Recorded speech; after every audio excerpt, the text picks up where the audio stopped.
Salut tout le monde et bienvenue dans cette nouvelle vidéo. Nous allons vous montrer d'autres astuces pour visualiser vos données. Après que nous ayons fait une série de vidéos sur les différentes méthodes pour faire une analyse bivariée, nous revenons dans cette dernière vidéo afin de vous montrer d'autres astuces pour visualiser encore vos données. Il faut noter que dans le métier du data scientist, l'idée ce n'est pas de savoir seulement coder. Après qu'il ait fini de faire son code, de faire son travail, il sera amené à faire la présentation. Et l'une des meilleures astuces pour présenter ces données, et surtout lorsqu'on utilise le logiciel R, c'est d'utiliser l'application Shiny. De ce fait, aujourd'hui dans cette nouvelle vidéo, nous allons vous montrer l'une des manières de visualiser nos données avec l'application Shiny. Let's go!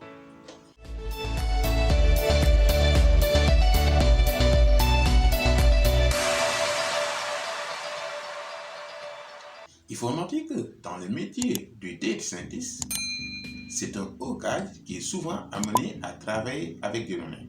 Après qu'il ait fini de travailler les données, le data scientist est souvent amené à présenter ces données, autrement dit à présenter ses résultats après qu'il ait fini de faire son travail.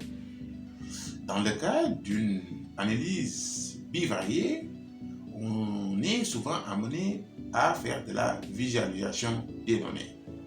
Et l'une des meilleures manières de visualiser nos données et de les présenter, c'est d'utiliser ici un dashboard. Et donc Shiny est une application de R qui nous permet de réaliser des dashboards. Et donc, dans cette vidéo, nous allons vous montrer un exemple simple sur comment visualiser ces données en utilisant ici l'application Shiny, autrement dit comment visualiser ces données en utilisant ici un dashboard, ici le dashboard Shiny qui est une application de R. En attendant de nous retrouver sur notre environnement de travail, n'oubliez pas de vous abonner et de liker la vidéo et de la partager au maximum. De ce fait, nous vous donnons rendez-vous tout de suite dans notre environnement de travail où nous allons vous montrer comment fonctionne Shiny.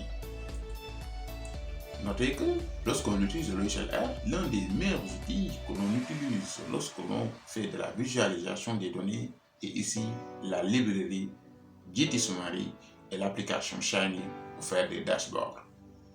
En effet, GTSummary va nous permettre d'avoir un résumé de l'ensemble des variables qui dépendent ici de notre variable cible, à savoir ici la variable chart. Avec sa fonction TableSummary, on a la possibilité de recenser les différentes variables qui ont un impact sur le taux de désabonnement du client. Entre autres, on a l'application Shiny. Shiny est une application de R très pratique et très conviviale pour un data analyst et qui nous permet de réaliser des dashboards, autrement dit des tableaux de bord pour visualiser nos données.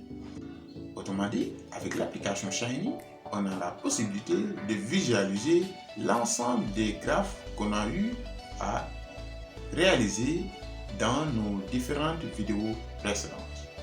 Mais cette fois-ci d'une manière plus conviviale avec un environnement bien structuré. Let's go et on va essayer de voir tout ça. Nous revoilà sur notre environnement RStudio et comme promis, nous allons utiliser ici la librairie GTSummary, notamment la fonction TableSummary de la librairie GTSummary pour faire ici un résumé de tout ce qu'on a eu à faire jusque-là. L'idée d'utiliser TableSummary est de voir ici quelles sont les variables qui statistiquement, significativement ont un impact sur le taux de désabonnement du client. Autrement dit, l'idée dans cette étude, c'est de voir en amont quelles sont les variables qui statistiquement ont pu impacter de façon positive ou autrement dit de façon négative au taux de désabonnement des clients. Et pour cela, nous allons utiliser ici la librairie GTSummary, notamment de sa fonction TableSummary. En effet, il s'agit déjà d'une librairie dont on a déjà fait la présentation dans les librairies précédentes. GT Summary va nous offrir un environnement, autrement dit un tableau qui va nous permettre de faire un résumé de l'ensemble des variables qui sont statistiquement significatives, autrement dit qui influencent ici sur le taux de désabonnement. Et donc nous allons essayer de voir ici comment cela marche. Et donc dans cette vidéo, c'est l'occasion pour nous de vous montrer pour une deuxième fois ce dont GT Summary est capable de réaliser. Et donc, dans les vidéos précédentes, et plus précisément celles qui concernaient l'analyse univariée, nous avions utilisé GT Summary, notamment sa fonction Table Summary. Dans cette nouvelle vidéo, nous allons utiliser GT Summary pour faire cette fois-ci de l'analyse bivariée. Et pour rappel, pour pouvoir utiliser GT Summary, il va falloir labelliser nos variables colonnes. Donc, il s'agit des variables colonnes qui ont été recodées et labellisées. Donc, tout ça, vous pouvez le voir sur les vidéos relatives à l'analyse univariée, dont le lien va apparaître ci-dessus. Maintenant, comment cela marche? Et donc, pour ce faire, nous avons apporté des modifications en ce qui concerne ici la statistique descriptive. Par défaut, il faut noter qu'en termes de statistiques, GT Summary, autrement dit, Table Summary nous fournit ici la médiane comme statistique de comparaison. Et donc, l'idée dans notre cas, c'était d'apporter des modifications et l'une des premières choses qu'on a eu à faire, c'est de modifier ici cette statistique. Et on l'a changé et on l'a mis par rapport à la moyenne. Donc, pour les variables continues, nous voulons que GT Summary, autrement dit Table Summary, nous compare la moyenne pour ce qui est des variables continues en ce qui concerne les deux groupes, à savoir ici les clients désabonnés et les clients fidèles à Orange Telecom. Donc c'est ça l'idée. Et pour cela, nous nous sommes basés de cette fonction-là. Et donc, pour rappel, GT Summary, pour savoir comment cela fonctionne, vous pouvez utiliser ici la fonction help. Et donc, du coup, il suffit juste de charger la librairie. C'est ça. Bon, dans notre cas, c'est déjà fait. On a déjà chargé la librairie GT Summary. Et donc, ici, on aurait dû commencer par vous montrer ça. Et donc, avant tout, nous allons commencer par charger la librairie GT Summary.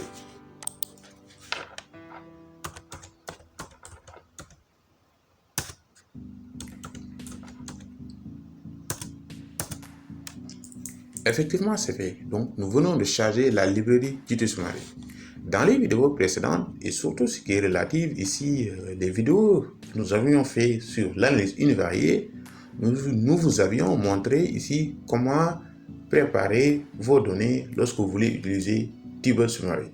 Et donc, pour rappel, l'une des premières choses que l'on fait lorsqu'on veut utiliser la fonction Table Summary de la librairie GT Summary est de labelliser vos données. La première chose, il faut les épurer, il faut épurer la base de données, nettoyer la base de données et la labelliser, car GT Summary prend en compte la label des variables. Donc, lorsqu'on va regarder ici notre base de données, on voit qu'ici, en bas des variables colonnes, on a ici des labels. Et ça, on a montré comment y parvenir dans les vidéos précédentes, dont le lien va apparaître ci-dessus.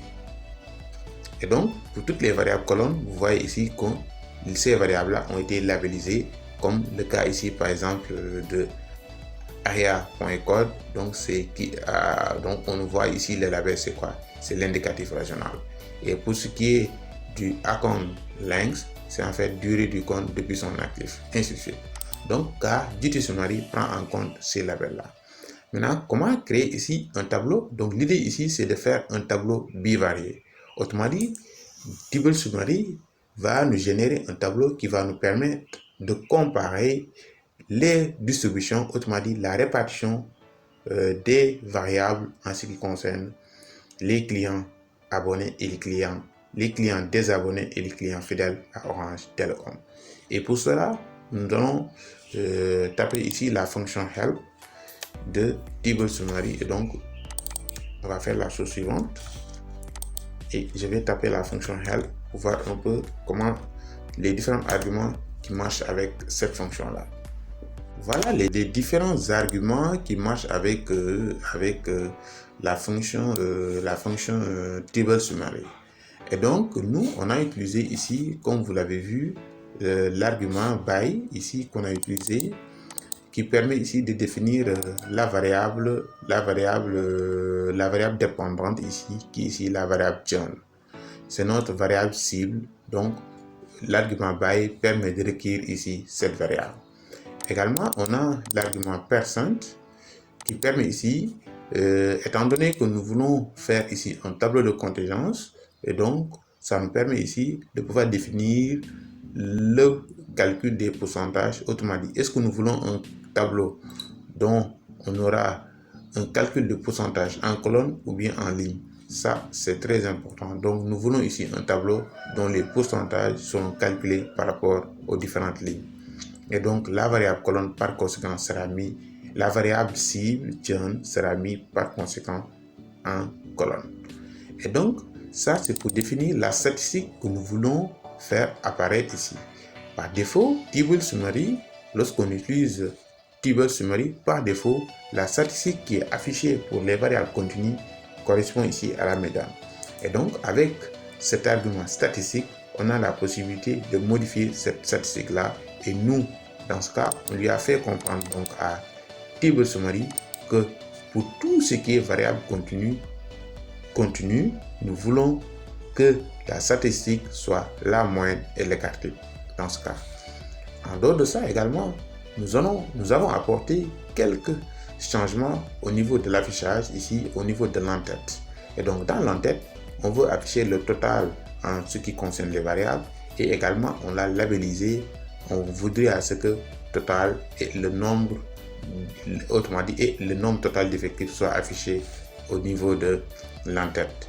Également, l'un des arguments les plus intéressants ici qui fait que donc GT Summary soit un meilleur choix pour moi, c'est la possibilité de pouvoir afficher les tests de significativité, autrement dit les tests de comparaison des moyennes et les tests de comparaison des pourcentages en ce qui concerne les variables factorielles. Et donc, avec Table Summary, on a la possibilité de voir quelles sont les variables qui statistiquement ont un impact significatif sur le taux de désabonnement. Et en dehors de ça également, on a également d'apporter d'autres points, toujours pour avoir toujours un rendu meilleur, pour toujours jouer sur la statique. Et donc, on a la possibilité d'afficher ici le taux de désabonnement du client pour modifier ici un peu le label de la variable cible. Et tout ça, en fait, c'est pour modifier, en fait, pour apporter un meilleur rendu à notre entête. Et donc, nous allons exécuter à présent le tableau. Et rappelons que tous les arguments dont on a parlé ici, dont on a utilisé ici, vous avez la possibilité de les approfondir, d'en savoir plus avec la fonction help lorsque vous aurez importé la librairie ici GT Summary. Et donc, qu'est-ce qu'on va faire? Nous allons générer notre tableau qu'on a appelé ici tab 0.3 et nous allons essayer d'interpréter les résultats ensemble. Ça marche, donc il n'y a pas eu d'erreur et donc nous allons l'afficher. Voilà, ça marche. Donc le tableau s'affiche normalement et nous allons zoomer ça pour voir un peu l'idée de ce qu'on a. Voilà. À présent, voilà ce que nous offre ici GT Summary. Et donc, vous avez vu que pour chaque variable qu'on avait de notre base de données, au lieu qu'on ait la variable codée, on a ici le label que nous avons utilisé ici dans notre base de données, à savoir ici les labels des différentes variables. Et pour toutes les différentes variables, on a ici une comparaison de ce qui est du désabonnement des clients et par rapport aux clients fidèles. Voilà ce qu'on obtient, voilà ce que GT Summary nous fournit comme résumé. Et donc, dans l'interprétation, lorsqu'on regarde ici la variable qui matérialise ici les 51 États des États-Unis, autrement dit qui traduit ici le milieu de résidence, qu'en est-il pour cette variable? Donc, lorsqu'on regarde ici, ici, on a le groupe des clients qui sont désabonnés à Orange Telecom. Autrement dit, on a les clients qui ont ici les churn, qui ont fait les churn. Lorsqu'on regarde ce groupe-là, par rapport à ce groupe-là, lorsqu'on regarde ce groupe-là, on voit que donc, on a ici 18% pour ce qui est les États les plus riches. Autrement dit, on dira tout simplement que par rapport aux États modestement riches et aux États moyennement riches, on voit que les clients des abonnés résident plus dans les États les plus riches. C'est ça que nous fournit ici les données. Autrement dit, on dirait que par rapport aux clients qui résident dans les États modestement riches et aux clients qui résident dans les États moyennement riches, on voit que pour ce qui est des clients désabonnés, ils résident plus dans les États les plus riches. Donc les clients désabonnés résident majoritairement dans les États les plus riches. Donc, et entre autres, on peut voir ici que cette variable, cette différence est statistiquement significative. Donc, autrement dit, on peut dire qu'il existe une association statistiquement significative entre le milieu de résidence ici et le désabonnement du client. Et donc, pour ce qui est du nombre de messages vocaux, si on compare ici, on voit que en moyenne, les clients désabonnés ont moins de messages vocaux que les clients fidèles à Orange Telecom. Et cette comparaison est statistiquement significative. Autrement dit, la différence qui a été observée ici est statistiquement significative et très significative également au seuil de 5%. Donc, on a plusieurs variables ici qui statistiquement ont un impact significatif sur le désabonnement du client. Qu'en est-il pour le total des minutes d'appel de la journée? Donc, par rapport aux clients fidèles, on voit que les clients désabonnés ont une durée plus élevée en ce qui concerne les appels par rapport aux clients fidèles. Autrement dit, les clients désabonnés communiquent plus que les clients fidèles à Orange Telecom. Et cette différence qui a été observée dans les deux groupes, et il s'agit là d'une différence qui est statistiquement significative au seuil de 5%. Voilà ce que nous permet de voir ici le tableau GT Summary. Ainsi, GT Summary vient consolider, autrement dit, vient réconforter tout ce qu'on a eu à voir à travers les graphes qu'on a vus dans les vidéos précédentes. Et donc, à présent, nous allons voir une autre astuce pour visualiser au mieux nos données. Et donc, nous allons essayer de lancer ici notre application Shiny.